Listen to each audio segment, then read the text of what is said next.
Guys, അപ്പോൾ ഇന്നത്തെ video എന്നത് ഡ്രാഗൺ ബോൾ AF എന്ന ഫാൻ മാങ്കയുടെ പാർട്ട് 8 ആണ് നോക്കാൻ പോകുന്നത്. എപ്പോഴും പറയുന്നത് പോലെ വീഡിയോ ഹൈപ്പും ലൈക്കും ചെയ്ത് ചാനൽ ഒന്ന് സബ്സ്ക്രൈബ് ചെയ്തേക്കും. അപ്പോൾ ഒട്ടും സമയം കളയുന്നില്ല, ഡയറക്റ്റ് വീഡിയോയിലേക്ക് പോകാം.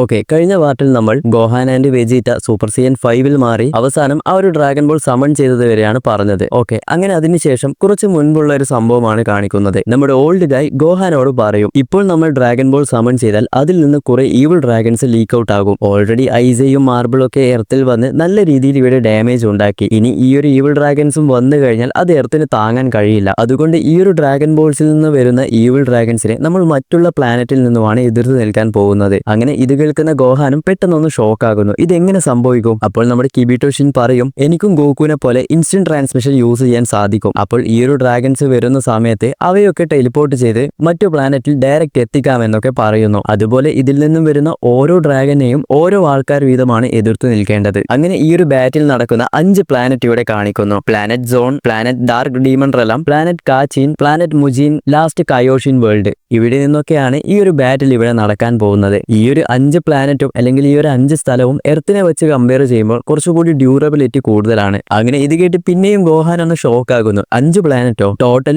7 ഈവിൾ ഡ്രാഗൺ ആണ് വരാൻ പോകുന്നത്. അപ്പോൾ യഥാർത്ഥത്തിൽ ഇവിടെ 7 പ്ലാനറ്റല്ലേ വേണ്ടത്? അങ്ങനെ ഇത് കേട്ട് ഓൾഡ് ഗായ് പറയും, ഗോഹാൻ, വെജീറ്റ, നിങ്ങൾ രണ്ടുപേരും ഈ ഒരു ബാറ്റിൽ നടക്കുന്ന സമയത്ത് 2 ഡ്രാഗൺസിനെ നിങ്ങൾ ഡിഫീറ്റ് ചെയ്യണം. ആദ്യം ഒരു ഈവിൾ ഡ്രാഗനെ ഡിഫീറ്റ് ചെയ്ത് പിന്നീട് പെട്ടെന്ന് തന്നെ അടുത്ത ഈവിൾ ഡ്രാഗനെയും ഡിഫീറ്റ് ചെയ്യണം. അങ്ങനെ ഇവരെ ഡിഫീറ്റ് ചെയ്ത് കഴിഞ്ഞ ഉടൻ തന്നെ മറ്റുള്ള ആൾക്കാരെ ഹെൽപ്പ് ചെയ്യാൻ വേണ്ടി പോകണം തുടങ്ങിയ കാര്യങ്ങളൊക്കെ നമ്മുടെ ഓൾഡ് ഗൈ ആണെങ്കിൽ ഡീറ്റെയിൽ ആയിട്ട് ഇവർക്ക് പറഞ്ഞു കൊടുക്കുന്നു. അങ്ങനെ ഇതൊക്കെ കഴിഞ്ഞ് ഇവിടെ പ്രസന്റ് ടൈം ആണ് കാണിക്കുന്നത്. ആ ഒരു ഡ്രാഗൺ ബോൾസിൽ നിന്നും വരുന്ന ഈവിൾ ഷെൻറോൺ ആണെങ്കിൽ പെട്ടെന്ന് അവന്റെ വായിൽ നിന്നും നമ്മുടെ ഗോകുവിനെ എടുത്ത് തുപ്പുന്നു. അപ്പോൾ തന്നെ ഈ ഒരു ഈവിൾ ഷെൻറോൺ പറയും, ഇവനെ വെച്ച് ഒരുപാട് നാൾ നിങ്ങൾ എന്നെ ഡ്രാഗൺ ബോൾസിന്റെ അകത്ത് ഇങ്ങനെ പിടിച്ചു വെച്ചു, എന്നാൽ ഞാൻ ഇപ്പോൾ ഫൈനലി റിലീസായി. ഇതിനു മുമ്പ് ഒരുപാട് ഡ്രാഗൺസിനെ നിങ്ങൾ നേരിട്ടിട്ടുണ്ടെന്ന് എനിക്കറിയാം, എന്നാൽ ഇപ്രാവശ്യം വരാൻ പോകുന്നത് ഈ ഒരു വേൾഡ് തന്നെ നരകമാക്കി മാറ്റുമെന്ന് പറയുന്നു. എതിർത്ത് നിൽക്കാൻ തയ്യാറായിക്കോ എന്ന് പറഞ്ഞ് ആ ഒരു ഈവിൾ ഷെൻറോൺ ആണെങ്കിൽ സ്പ്ലിറ്റ് ചെയ്യാൻ വേണ്ടി തുടങ്ങുന്നു. അങ്ങനെ ഈ സമയം നമ്മുടെ ഗോഹാൻ ആണെങ്കിൽ നിലത്ത് വീണ ഗോകുവിനെ അങ്ങ് എടുക്കുന്നു. ഓക്കെ, ഇവിടെ നമ്മുടെ ഗോകു കുട്ടിയായിട്ടാണ് ഉള്ളത്. അതിന്റെ റീസൺ മറ്റൊന്നുമല്ല, ഡ്രാഗൺ ബോൾ GT കണ്ടവർക്ക് മനസ്സിലാകും. ഡ്രാഗൺ ബോൾ വിഷ് ചെയ്ത് ഓൾറെഡി നമ്മുടെ ഗോകു ചെറുതായിട്ടാണ് ഡ്രാഗൺ ബോൾ GTയുടെ അവസാനം വരെ ഉള്ളത്. അതായത് ഇവിടെ ചെറുതായിട്ടുള്ള ഗോകു ആണ് ഉള്ളത്. ഓക്കെ, നമ്മുടെ കിബിറ്റോ ഷിൻ പറയും, ഗോകു ഇപ്പോഴും ജീവനോടെയാണ് ഉള്ളത്. അവന്റെ കീ എനർജിയും വീക്ക് ആയിട്ടാണ് ഉള്ളത്. അതുകൂടാതെ അവൻ ഇത്രയും നാളും നെഗറ്റീവ് എനർജിയുടെ കൂടെ ആയതുകൊണ്ട് ആ ഒരു നെഗറ്റീവ് എനർജി ഗോകുവിന്റെ ബോഡിയിൽ കയറി ഒരു പോയിസൺ പോലെ എഫക്ട് ചെയ്തിട്ടാണ് ഉള്ളത്. അതുകൊണ്ട് ഗോകുവിന് ഇപ്പോൾ റെസ്റ്റ് അത്യാവശ്യമാണ്. അതുകൂടാതെ കിബിറ്റോ ഷിൻ പറയും, ഇനി നമുക്ക് സമയമില്ല, വേഗം തന്നെ ഇത് തുടങ്ങണമെന്ന് പറഞ്ഞ് നമ്മുടെ കിബിറ്റോ ഷിൻ ആണെങ്കിൽ ഓരോ Z ഫൈറ്റേഴ്സിനെയും ഓരോ പ്ലാനറ്റിലേക്ക് അയക്കാൻ വേണ്ടി തുടങ്ങും. അത് കഴിഞ്ഞ് ഡ്രാഗൺ റഡാർ വെച്ച് സ്പ്ലിറ്റ് ആയിട്ടുള്ള 7 ഡ്രാഗൺസിനെയും കണ്ടുപിടിക്കാൻ വേണ്ടി തുടങ്ങും. ഇവിടെ ആദ്യം തന്നെ നമ്മുടെ കിബിറ്റോ ഷിൻ ഒരു ഈവിൾ ഡ്രാഗനെ കാണുന്നു. അവനെ കാണാനും ഏകദേശം ഒരു ഒമേഗോ ഷെൻറോൺ പോലെയാണ് ഉള്ളത്. അങ്ങനെ പെട്ടെന്ന് അവന്റെ പുറകിൽ പോയി അവനെ ടെലിപ്പോർട്ട് ചെയ്തു മറ്റൊരു പ്ലാനറ്റിലേക്ക് എത്തിക്കുന്നു. അങ്ങനെ ആ ഒരു ഈവിൾ ഡ്രാഗൻ ആണെങ്കിൽ ടെലിപ്പോർട്ട് ചെയ്ത് മറ്റൊരു പ്ലാനറ്റിൽ എത്തി. അവിടെയാണെങ്കിൽ കുറച്ചധികം ഗ്രാവിറ്റിയും കൂടുതലാണ്. അങ്ങനെ ആ ഒരു ഈവിൾ ഡ്രാഗൻ പെട്ടെന്ന് പുറകിലോട്ട് നോക്കുമ്പോഴതാ നമ്മുടെ ഗോട്ടൻ പുറകിലുണ്ടാകും. അപ്പോൾ ആ ഒരു ഈവിൾ ഡ്രാഗൻ ആണെങ്കിൽ നീ ആരാണെന്ന് ചോദിക്കുമ്പോൾ ഗോട്ടൻ തിരിച്ചു പറയും, ഓ, നീ 5 സ്റ്റാർ ഡ്രാഗൺ ബോളിൽ നിന്ന് വന്നതാണല്ലേ, നിന്റെ പേര് വുക്സിംഗ് ലോങ് അല്ലേ എന്നൊക്കെ ചോദിക്കുന്നു. ഗൈസ്, GT കാണാത്തവർക്ക് കുറച്ചൊരു ഡൗട്ട് ഉണ്ടാകും, ഞാനൊന്ന് ക്ലിയർ ചെയ്ത് തരാം. അതായത് ആ ഒരു ബ്ലാക്ക് സ്റ്റാർ ഡ്രാഗൺ ബോളിൽ നിന്നും ഷെൻറോൺ വന്നു. അപ്പോൾ ടോട്ടൽ 7 ഡ്രാഗൺ ബോൾസ് ആണ് ഉള്ളത്. ആ ഒരു 7 ഡ്രാഗൺ ബോൾസിൽ നിന്നും ഈവിൾ ആയിട്ടുള്ള ഡ്രാഗൺസ് ക്രിയേറ്റ് ആയി. ഇതിൽ 1 സ്റ്റാർ ഡ്രാഗൺ ആയിരിക്കും ഏറ്റവും കൂടുതൽ പവർ ഉണ്ടാവുക. അതുപോലെ ഓരോ സന്ദർഭത്തിലുമാണ് ഇവർ ഇങ്ങനെ ഈവിൾ ഡ്രാഗൺ ആയിട്ട് ക്രിയേറ്റ് ആവുന്നത്. അപ്പോൾ എർത്തിൽ ഇപ്പോൾ ടോട്ടൽ 7 ഈവിൾ ഡ്രാഗൺ ആണ് ഉള്ളത്. അതിലൊന്ന് ഇപ്പോൾ ഗോട്ടന്റെ അടുത്ത് എത്തി. ഓക്കെ, GT കാണാത്തവർക്ക് ഒരു സംശയം ആകേണ്ട എന്ന് വിചാരിച്ചിട്ടാണ് ഇവിടെ ഞാൻ എടുത്തു പറഞ്ഞത്. കാരണം GTയിൽ ഏകദേശം ഇതുപോലുള്ള സംഭവങ്ങളൊക്കെ ഓൾറെഡി നടക്കുന്നുണ്ട്. ഓക്കെ, അങ്ങനെ ആ ഒരു ഡ്രാഗൺ ഗോട്ടനോട് പറയും, നിന്നെ പോലെയുള്ള ആൾക്കാരെ ഇല്ലാതാക്കാൻ വേണ്ടിയാണ് ഞാൻ ഇവിടെ ക്രിയേറ്റ് ആയത്. അങ്ങനെ ഇത് കേട്ട് നമ്മുടെ ഗോട്ടൻ ചോദിക്കും, നീ ഏത് നെഗറ്റീവ് എനർജിയിൽ നിന്നാണ് ക്രിയേറ്റ് ആയത് എന്ന് ചോദിക്കുന്നുണ്ട്. അപ്പോൾ ആ ഒരു ഡ്രാഗൺ ഇവിടെ കൃത്യമായിട്ട് പറയുന്നുണ്ട്, ഇതിനു മുൻപ് സെൽ ആൻഡ് ആൻഡ്രോയിഡ് ഒക്കെ ചേർന്ന് ഒരുപാട് ഹ്യൂമൻസിനെ കൊന്നിരുന്നു. അപ്പോൾ അവർ കാരണം മരിച്ചുപോയ എല്ലാവരെയും ഡ്രാഗൺ ബോൾസ് വെച്ച് വിഷ് ചെയ്തത് കൊണ്ടാണ് ആ ഒരു നെഗറ്റീവ് എനർജിയിൽ ഞാൻ ക്രിയേറ്റ് ആയതെന്നും ഇവിടെ പറയുന്നുണ്ട്. ഗൈസ്, അതായത് ഈ ഡ്രാഗൺ ബോൾസ് വെച്ച് റിയാലിറ്റി ഇങ്ങനെ മാറ്റിക്കൊണ്ട് നടന്നുകൊണ്ടിരിക്കുമ്പോൾ, അതായത് മരിച്ചുപോയ ആൾക്കാരെ ഒരിക്കലും തിരിച്ചു കൊണ്ടുവരാൻ കഴിയില്ല. അപ്പോൾ അത് നമ്മൾ കണ്ടിന്യൂ ആയിട്ട് ഒരുപാട് ആൾക്കാർ ഇങ്ങനെ കൊണ്ടുവരുന്ന സമയത്ത് ഡ്രാഗൺ ബോളിൽ നിന്നും ഈവിൾ എനർജി വരുന്നു. അങ്ങനെയാണ് ഈ ഒരു ഡ്രാഗൺ ബോൾസിന്റെ ഉള്ളിൽ ഈവിൾ ഡ്രാഗൺസ് ക്രിയേറ്റ് ആകുന്നത്. അപ്പോൾ ഈ ഒരു ഡ്രാഗൺ എങ്ങനെ ക്രിയേറ്റ് ആയി എന്നുള്ള ആ ഒരു സന്ദർഭമാണ് ഇവിടെ പറഞ്ഞത്. അങ്ങനെ നമ്മുടെ ഗോട്ടൻ പറയും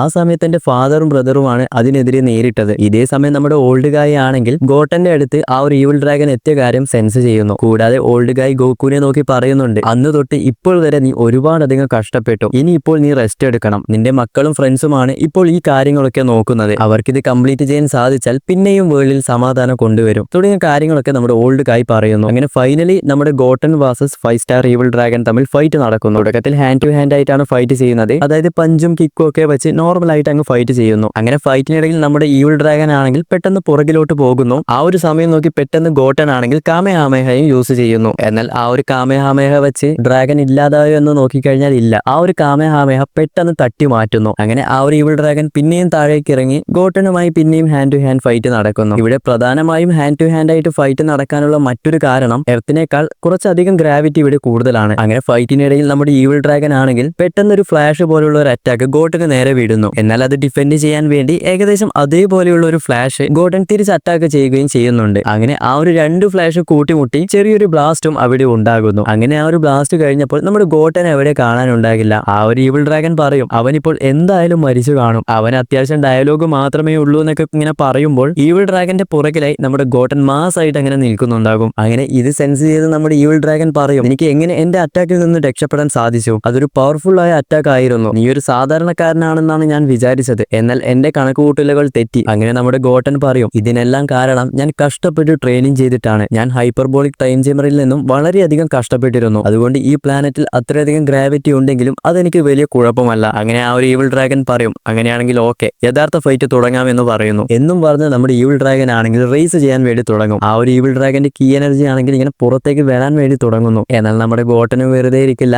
എന്നാൽ ഞാനും വിടില്ല എന്ന് പറഞ്ഞ് നമ്മുടെ ഗോട്ടനും സ്ക്രീം ചെയ്ത് സൂപ്പർ സൈൻ 2 മാറുന്നു. അങ്ങനെ രണ്ടുപേരുടെയും മുഴുവൻ പവറും പുറത്തെടുത്ത് ഫേസ് ടു ഫേസ് ആയി നോക്കി നിൽക്കുന്നു. അങ്ങനെ ഇതേ സമയം മറ്റൊരു ഭാഗത്ത് നമ്മുടെ വെജീറ്റയെ കാണിക്കുന്നു. വെജീറ്റ ആണെങ്കിൽ ഒരു ഡീമൺ റെലം പോലുള്ള ഒരു പ്ലാനറ്റിലാണ് ഉള്ളത്. ആ ഒരു പ്ലാനറ്റിലുണ്ടായ ഒരു ക്രിയേച്ചർ ആണെങ്കിൽ നമ്മുടെ വെജീറ്റയെ കണ്ട് ഒരു ഹ്യൂമന്റെ സ്മെല്ലല്ലേ അത്, എത്ര നാളായി ഞാനൊരു ഹ്യൂമനെ കഴിച്ചിട്ട്. അങ്ങനെ ആ ഒരു ക്രിയേച്ചർ ഇവനെ എന്തായാലും പിടിക്കണമെന്ന് പറഞ്ഞ് ആ ഒരു ക്രിയേച്ചർ ആണെങ്കിൽ വെജീറ്റയുടെ പുറകിലേക്ക് ചാടി വരുന്നു. എന്നാൽ ആ ഒരു ക്രിയേച്ചർ കൺചീമുന്ന നേരത്ത് തന്നെ മുഴുവനായും ചിതറി പോകുന്നു. അതായത് ആ ഒരു ക്രിയേച്ചറിന് വെജീറ്റയുടെ പഞ്ച് കാണാൻ കൂടി കഴിഞ്ഞില്ല. എന്നാൽ വെജീറ്റയ്ക്ക് ഇതൊന്നും വലിയൊരു സംഭവമേ അല്ല, അങ്ങനെ കൂളായിട്ട് കൈ കെട്ടി നിൽക്കുകയാണ്. അങ്ങനെ അത് കഴിഞ്ഞ് പിന്നെ നമ്മുടെ ഗോട്ടനെയാണ് കാണിക്കുന്നത്. ഇവിടെ ഗോട്ടൻ സൂപ്പർ സൈൻ 2 ആ ഒരു ഈവിൾ ഡ്രാഗന്റെ കൂടെ ഫൈറ്റ് ചെയ്യുകയാണ്. ഗോട്ടൻ ആ ഒരു ഈവിൾ ഡ്രാഗനെ കണ്ടിന്യൂസ് ആയിട്ട് അങ്ങനെ അടിച്ചിടുന്ന സമയത്ത് പെട്ടെന്ന് ആ ഒരു ഈവിൾ ഡ്രാഗൻ ആണെങ്കിൽ ഗോട്ടനെ നോക്കി ഒരു പഞ്ച് കൊടുക്കുന്നു. ഗോട്ടൻ ദൂരേക്ക് തെറിച്ചു പോവുകയും ചെയ്യുന്നുണ്ട്. അങ്ങനെ താഴെ വീണ ഗോട്ടൻ ആണെങ്കിൽ പെട്ടെന്ന് റേസ് ചെയ്ത് കാമയാമയെ യൂസ് ചെയ്യാൻ വേണ്ടി നിൽക്കുന്നു. എന്നാൽ ആ ഒരു ഡ്രാഗനും വെറുതെ ഇരിക്കുന്നില്ല. ആ ഒരു ഡ്രാഗൻ ആണെങ്കിൽ ഒരു ഫ്ലെയിം ബോൾ പോലെ ഒന്ന് ക്രിയേറ്റ് ചെയ്ത് ആ ഒരു കാമയാമയും അതുപോലെ തന്നെ ഈവിൾ ഡ്രാഗന്റെ സ്പെഷ്യൽ അറ്റാക്കും തമ്മിൽ ക്ലാഷ് ആകുന്നു. രണ്ടുപേരും ഇവിടെ വിട്ടുകൊടുക്കുന്നില്ല,